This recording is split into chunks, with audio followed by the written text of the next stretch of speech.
ఈశ్వరుడు పాదములో శరణముడికి అప్పుడు అంటున్నాడు నీకు శరణమా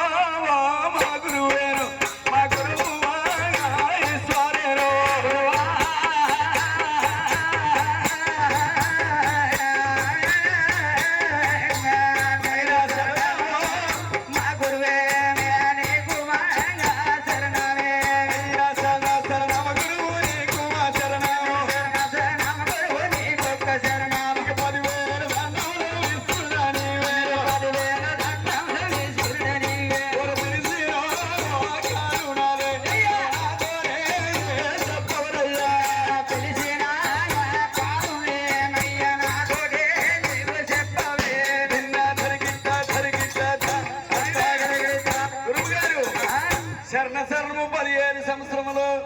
ఎన్ని సంవత్సరాలు అయితే నీకు నాకు చూడండి నాయన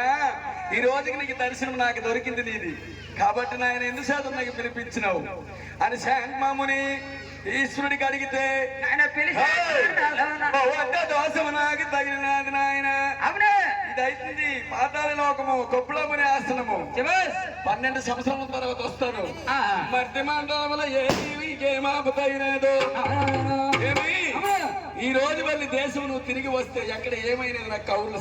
చెప్పు అమ్మా ఓనమ్మా ఎలాగా పలికడే నాయనోడి మా భక్తుడా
అప్పుడు శాంతమ్మనికి పలికితే శాంతమ్మని అప్పుడు చెప్తున్నాడు